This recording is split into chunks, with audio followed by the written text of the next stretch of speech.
This is RC. It's your girl K Marie. Hey Wilk. It's your boy Black. Your girl Lady. And I'm Sirr. And you're listening to 2020. 2020. 2020. 2020. 2020. 2020 Podcast. 2020. I did that one.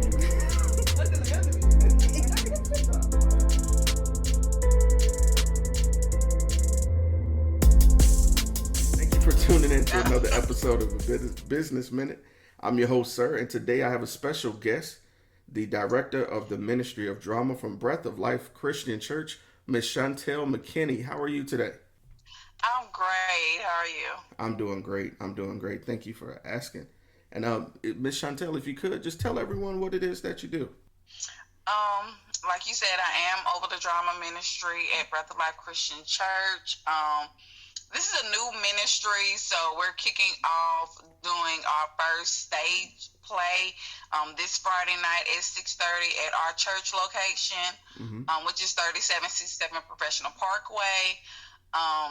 We've also started doing skits in December. We did a Christmas skit, and we also did a watch night skit. So right now, just growing the ministry is kind of like my main focus at the moment, right. Pushing plays out, but in the process of doing the plays, it has to be a meaning. It's strictly Bible. Okay. You know, I can't do it unless if I don't hear from God, it's not gonna work. You know, it's right. In my book, it's not gonna work. If I don't hear from Him, it's not gonna work. Right. I appreciate that. If you're not led by God, you're not gonna do it. That's how you keep it pure. I completely respect that. Yeah. All right. Exactly. So, Ms. McKinney, if I may ask, how long have you been active? Actually, to be honest, I've acted before, but I have not had the passion that I have now. I really started last year around this time. Mm-hmm. You know, pushing forward with my writing and my acting. That has been a good outlet for me to release some of the things that I've been through in my past, but now that I'm not so much focused on my past, I'm looking more towards the future. You know, everything is not so dramatized. Right. You know, it's all about saving the people, kingdom building, and, you know, branching off, helping people, helping us, helping the church. So that's where I'm going with that. So yes, it's been quite a shaky year. But I have did also some acting outside of the church. I did a little small role on CSI.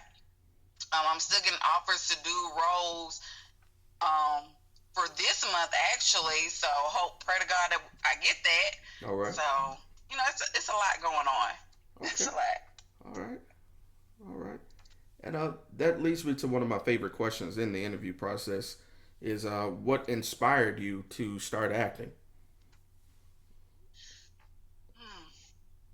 What inspired me? It's going to sound cliche-ish.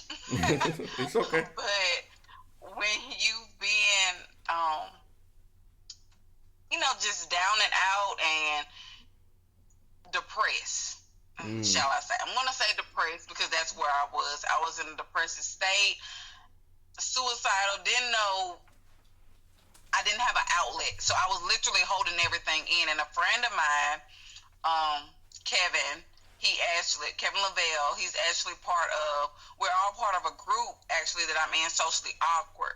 So this group is also helping me with my outlet of not holding my feelings in. So that group is also helping me to write. So with that being said,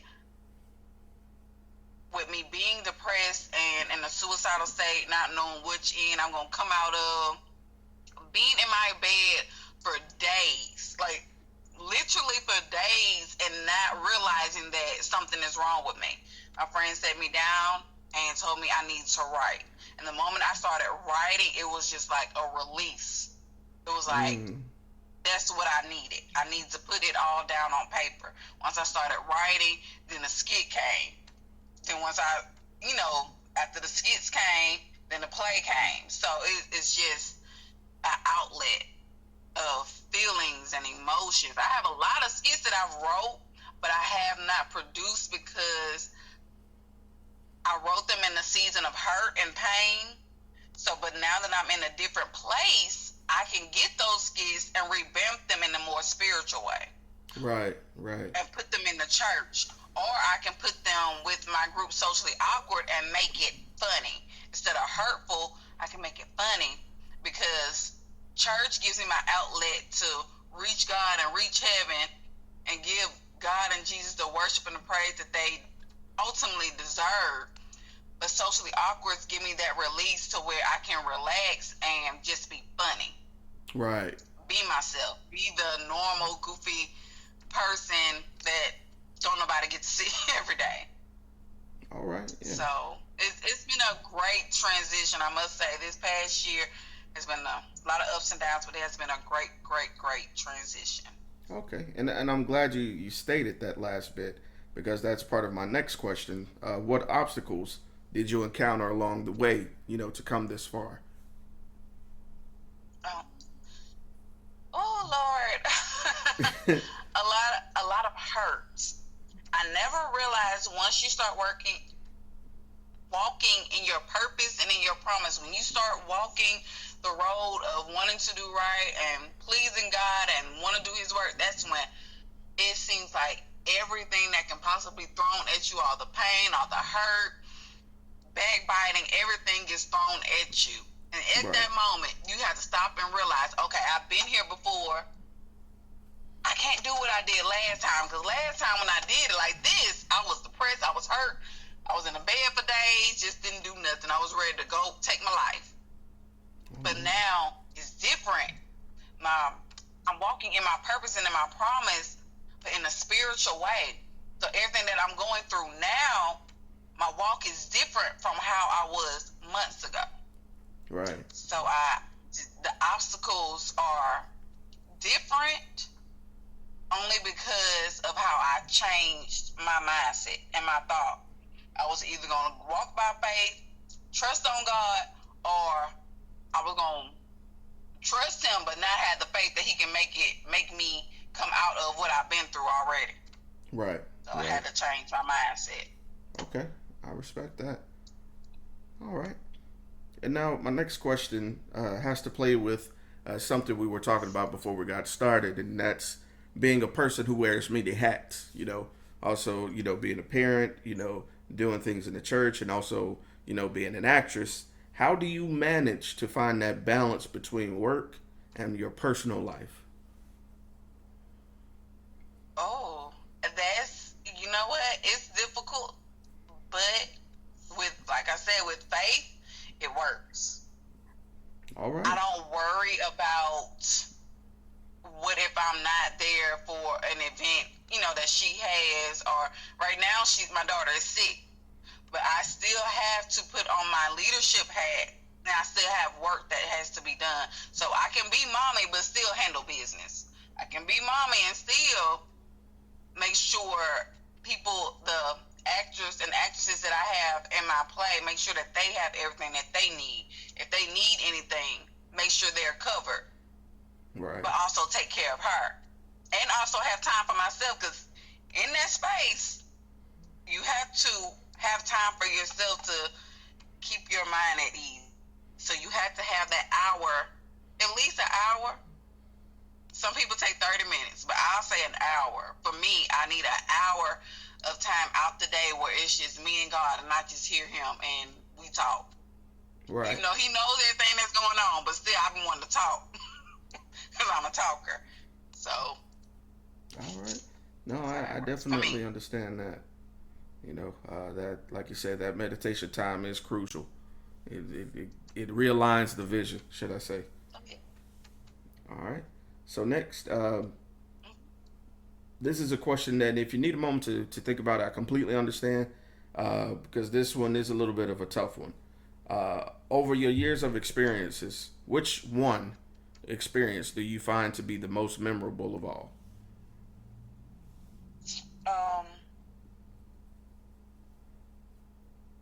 Actually, the first skit that I did.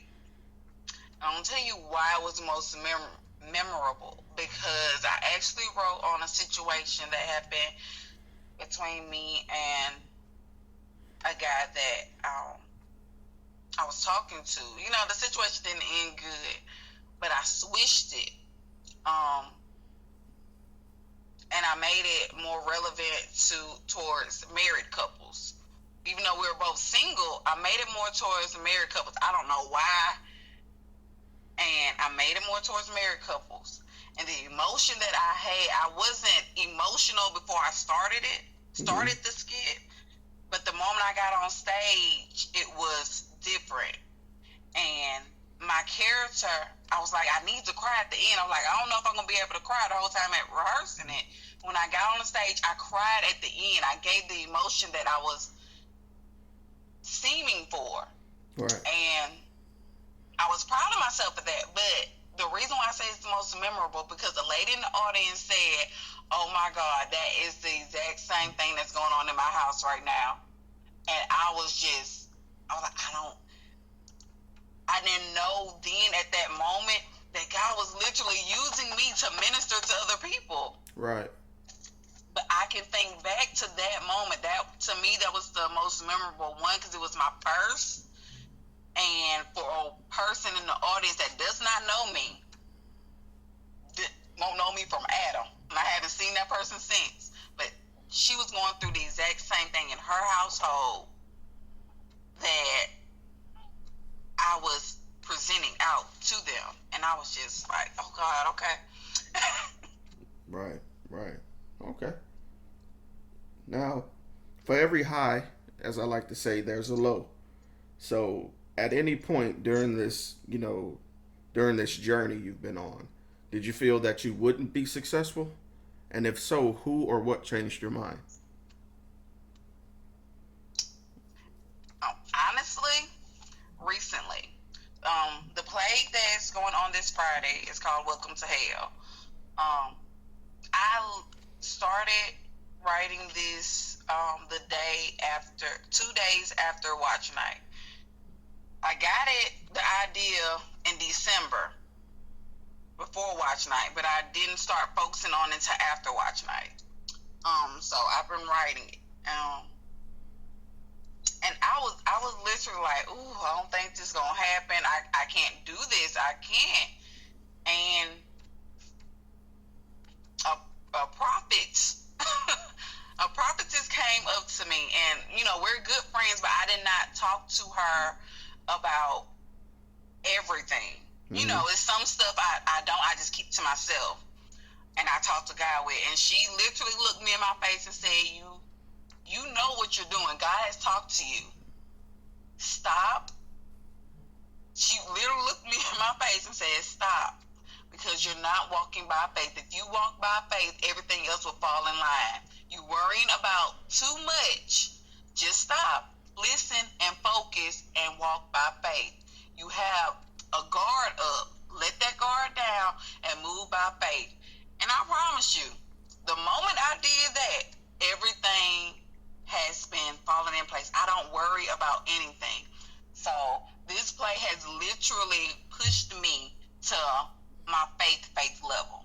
Yeah, I have faith, but it's always that little hint of doubt that I had with this play. But now, as the play is 2 days away, I don't have the same doubts that I did when I first started. So this has been the last couple of weeks has been like a low point for me because I was doubting what God was giving me. And at that moment, she pretty much told me, stop doubting what you're getting out from him. And she read me to the T. And I only had one choice, and that was to change. So that's what I had to do.